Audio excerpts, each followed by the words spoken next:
welcome. Tonight we have a very special show for you guys tonight. Tonight we have the cast of Hindrance. Hindrance is a movie that comes out this summer, following the first 48 hours of Daniel coming home from rehab as he tries to adjust back to his normal life while also seeking forgiveness from those he's hurt along the way. To be honest with you, this just sounds like Pete Davis' next project, if I'm being honest, but it's whatever. Tonight we have the cast with us tonight. I heard the filmmaker wrote, directed, and acted in this film. Did he bring a mirror on set too? Because there's no way that man is not doing his own hair and makeup. But anyways, tonight we have the cast. We have Suzanna Scorcia, who is the latest acting major out of SUNY Purchase. Luke Lester, you can catch him doing Queens Theater if he makes it to set on time. And Garette Bailey, who lives in Florida now. So please help us welcome our guests for the night. Where they at? Can you go get them?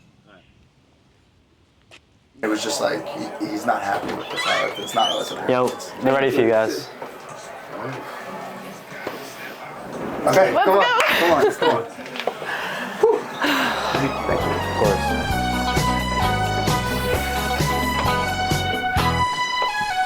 Thank you.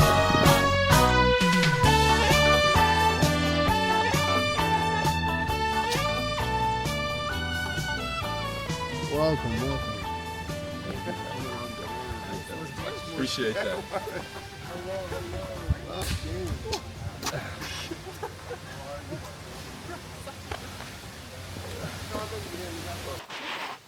All right, and welcome. Thank you for having us. To Hindrance's press release. One and only that we're gonna most likely have. Thank you guys for coming. Thank you for having us. Okay, first, let me get right into it. I do have a bunch of questions. First question, why did you want to become an actor / go into the film industry? I really don't think there's anything else that I've wanted to do.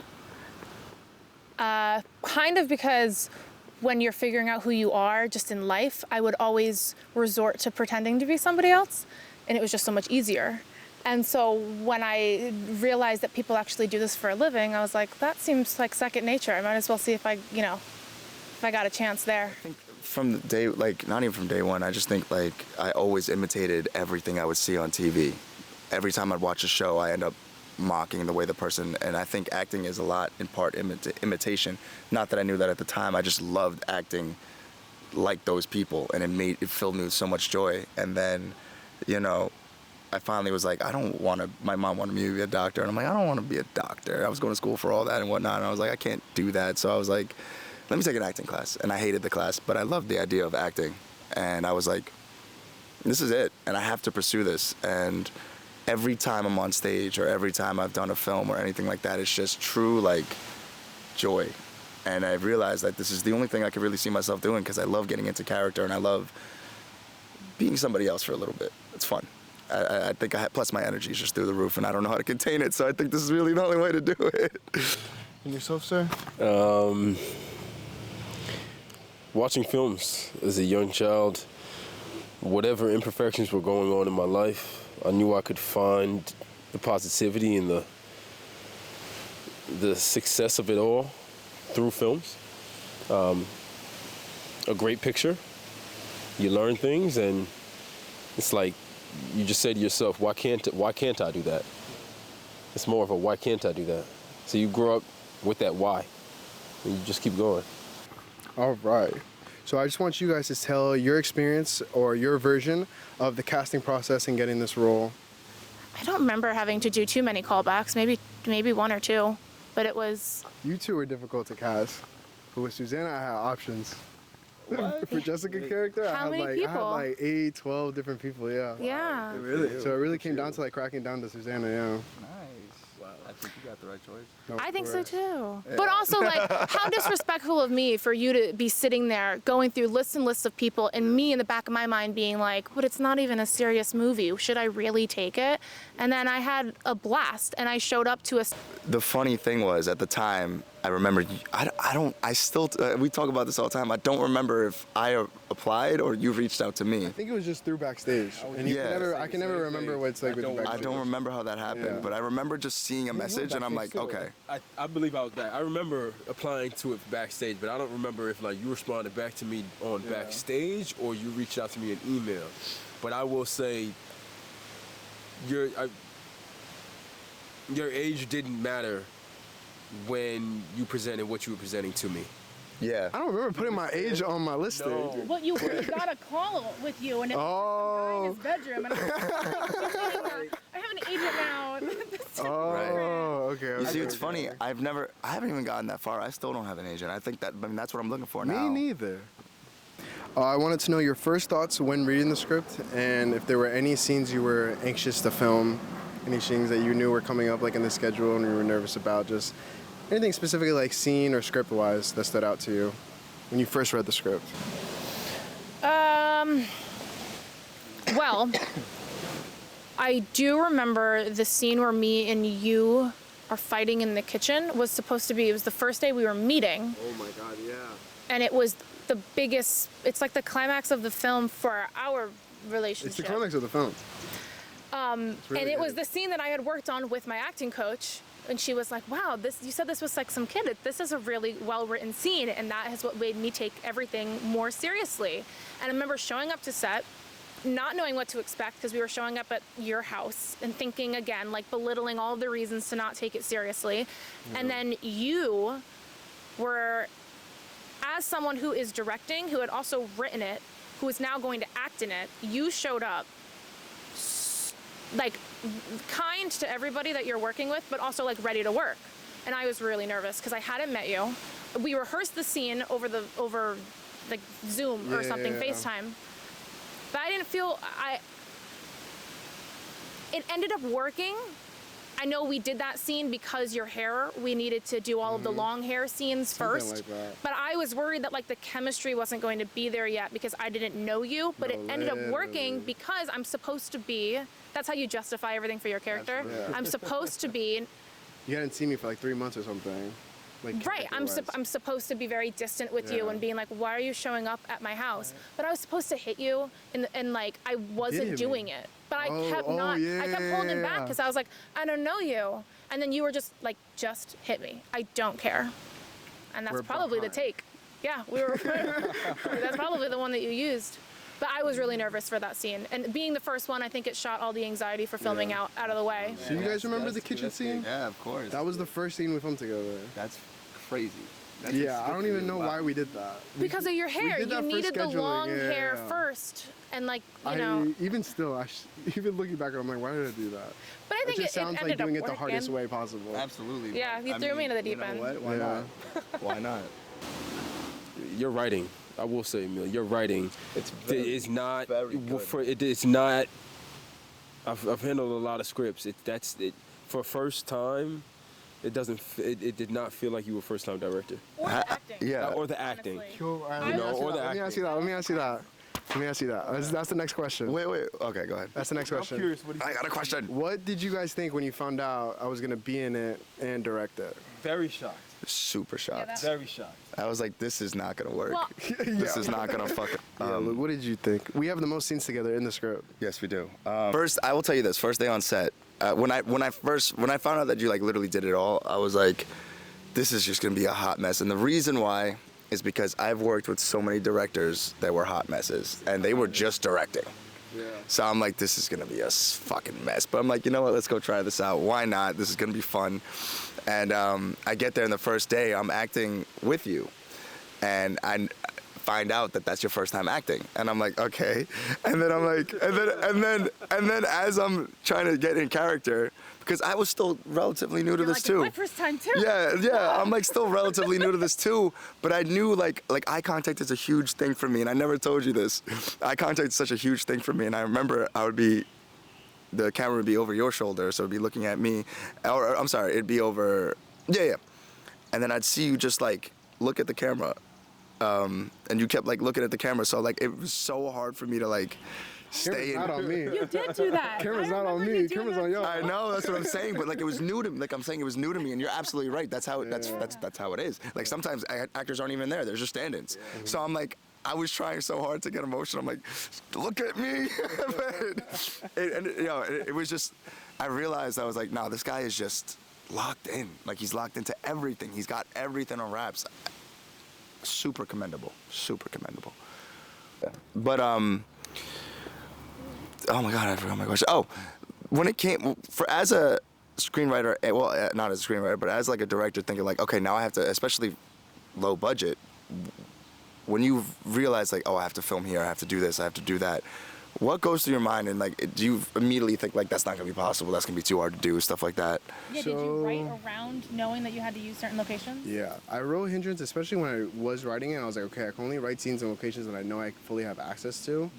The biggest thing to get access to was somebody's house, because I couldn't film it in my house, because my house was gonna be the kitchen scene, and we have a lot of scenes that are just in the house, and that are just like around the house, in your room, in the basement, in the living room.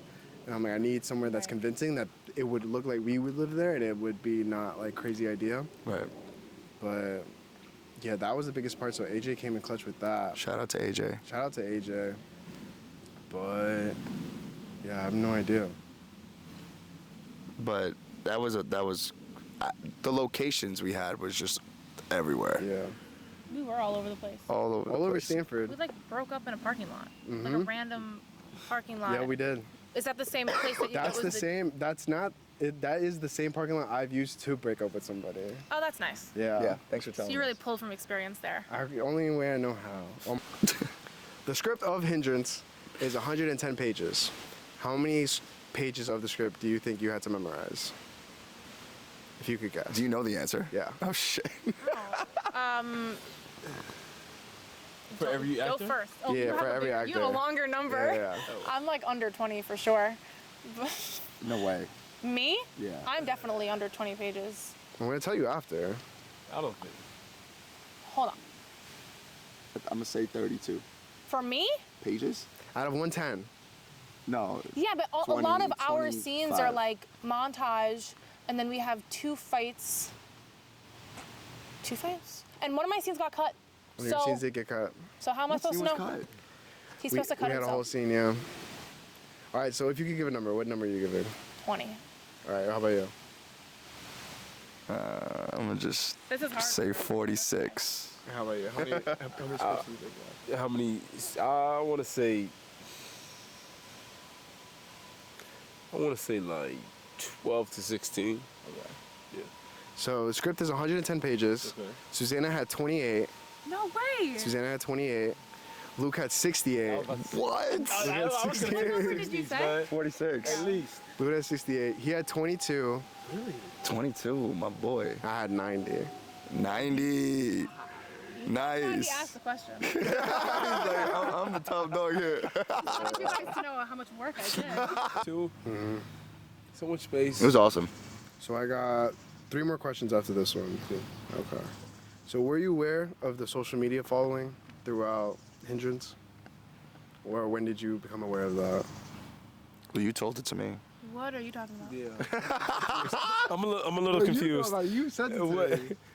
I'm gonna just need a little bit more information. Yeah, about what yeah. you're talking So about, when and then I'll we- be right there with you. Sure, when we originally were like in pre-production for Hindrance, I was like already posting about it. TikTok had just came out. Like TikTok had just become a thing where people were pumping out stuff.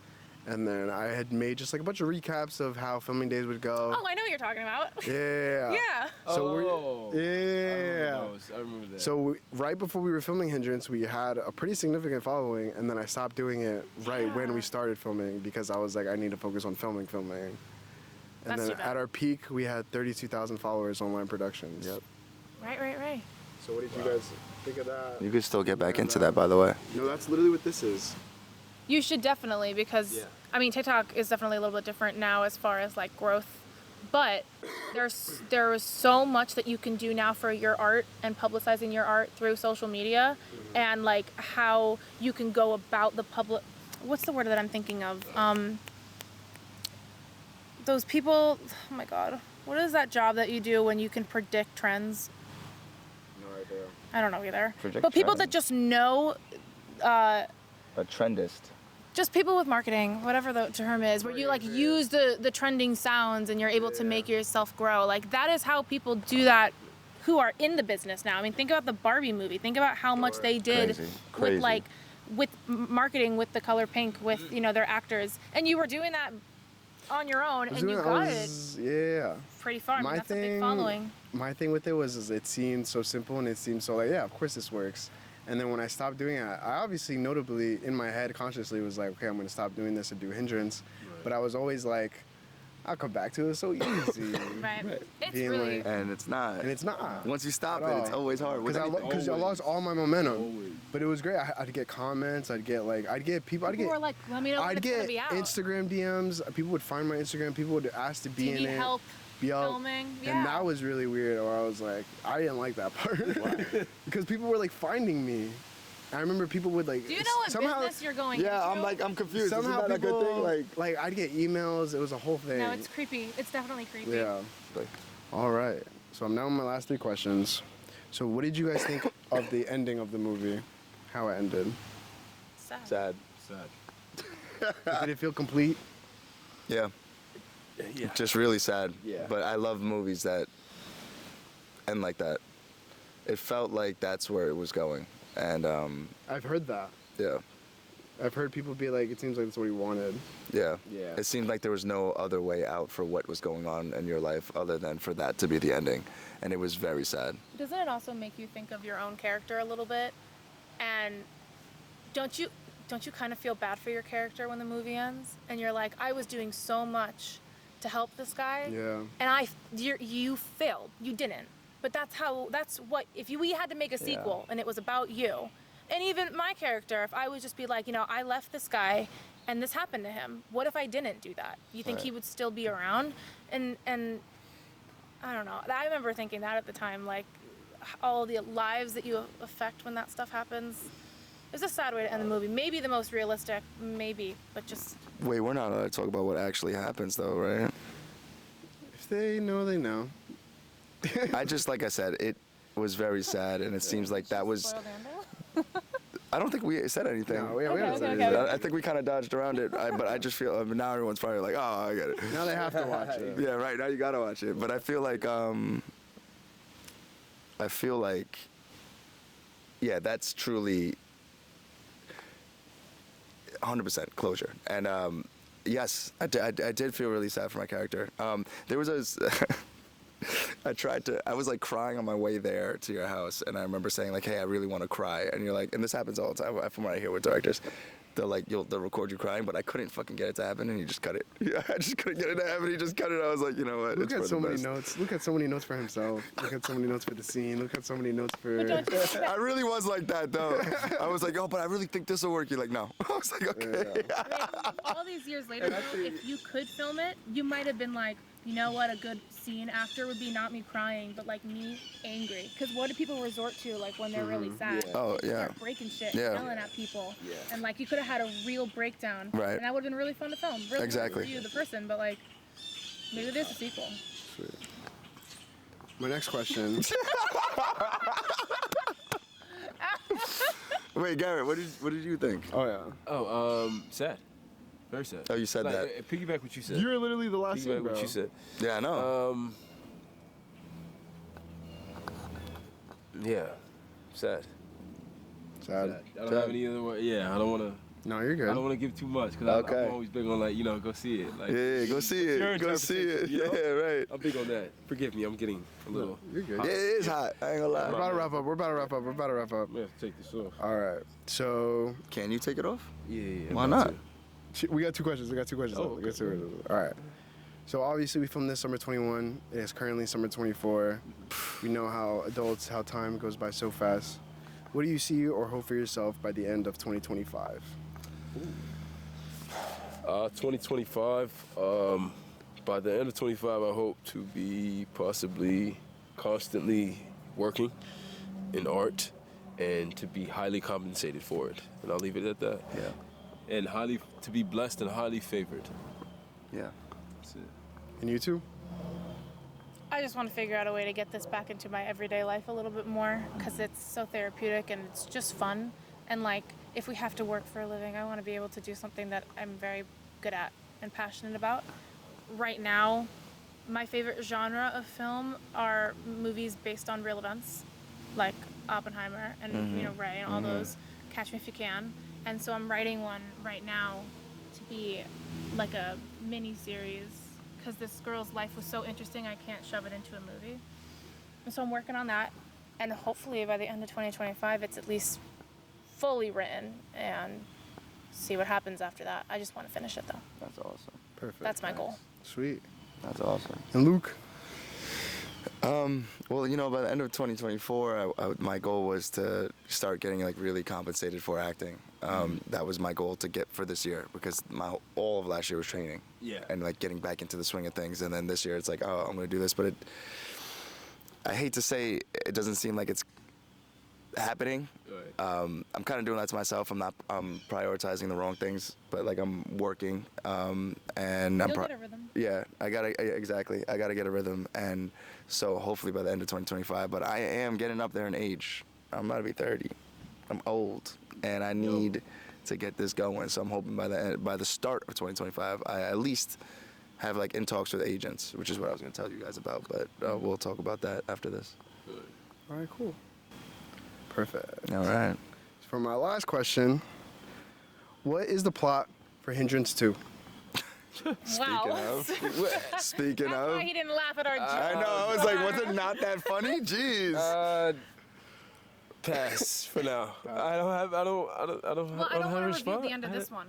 Yeah. That's a tough one to Yeah, respond to. like But if I could continue my character, Yeah. I would simply just dealing with the repercussions of the film before. How does this affect her mentally? How does she go about dating? How does she go about not falling into the same steps that someone else fell into? It's just, there'd be a lot of emotions. That'd be fun to tackle. Good topics. A lot of topics, yeah, that everybody would have, you know, but Right. without revealing too much. Just growth. 100%. You go down before, you know, life's like this. So all of us would probably before, and that'd be an interesting hour and 20-minute film That's to watch. the truth, though. Just like the aftermath of everybody's life after what happens. I don't know. It's a really tough question. I feel like, oh man, I gotta choose my words. For your character. Yeah, I gotta do you answer think for my you'd keep character. That job, or do you think you'd be That's what I more was committed to thinking. that job to help others? Do you think you'd focus more? I don't think it would make. I think it would make me more bitter. like you'd step away from it. I don't think I'd step away from it. I just think I'd be more bitter. Oh, okay. But if I step away from it, what else am I doing with my life? I mean, and then again, like how much psychological, how many ramifications that are psychological come from this? Like, you know, what do you do in the house? Right. You know, and I don't want to say anything, but just how does this person move on? What direction do they go in? Is Right. it therapy, or is it a lot of downs before? Do I get involved in drugs? Probably not. I mean, I don't know. If I take a step away from it, I think you'd be contradicting yourself. oh, 100%. I would never. You know? Not my character, I don't think no. your character would. I don't think your character would. No, I don't. Definitely not. But I find that interesting. I don't think my character would. I don't think I'd step away from the job. I just truly think I'd be more bitter. No way. All right, and that's a wrap. Our cameras are about to overheat, Really? so we're gonna wrap up. I think Garrett's overheating, bro. I'm really sweaty. Yeah, it's hot. the It's sun hot. is gonna- Oh, you guys are? Thank you, guys. All right, I bet. This was Looking great. good comes with a price. Yeah, for sure. And that is a wrap. Thank you. Thank you all. Thanks, guys. We'll move on. Thanks for having us. Related, but don't you think it'd be fun if the sequel was more before you left? More And